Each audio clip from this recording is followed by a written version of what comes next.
السلام علیکم ورحمۃ اللہ وبرکاتہ۔ بسم اللہ الرحمن الرحیم۔ حضرت ابو ذر رضی اللہ تعالی عنہ فرماتے ہیں کہ ایک مرتبہ نبی اکرم صلی اللہ علیہ وسلم سردی کے موسم میں باہر تشریف لائے اور پتے درختوں پر سے گر رہے تھے۔ آپ نے ایک درخت کی ٹہنی ہاتھ میں لی، اس کے پتے اور بھی گرنے لگے۔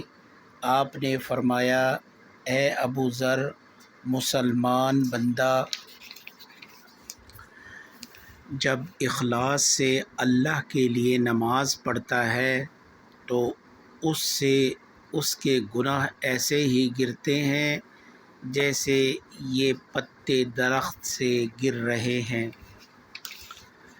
سردی کے موسم میں درختوں کے پتے ایسے کثرت سے گرتے ہیں کہ بعض درختوں پر ایک بھی پتا نہیں رہتا۔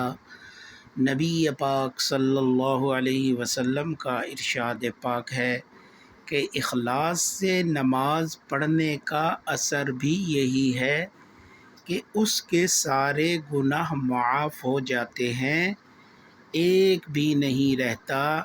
مگر ایک بات قابل لحاظ ہے، علماء کی تحقیق آیت قرآنیہ اور احادیث نبویہ کی وجہ سے یہ ہے کہ نماز وغیرہ عبادات سے صرف گناہ صغیرہ معاف ہوتے ہیں، کبیرہ گناہ بغیر توبہ کے معاف نہیں ہوتا۔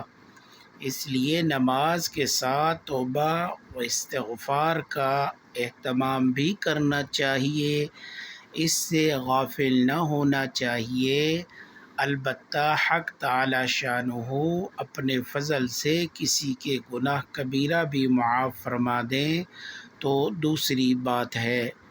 اللہ تعالی عمل کی توفیق عطا فرمائے۔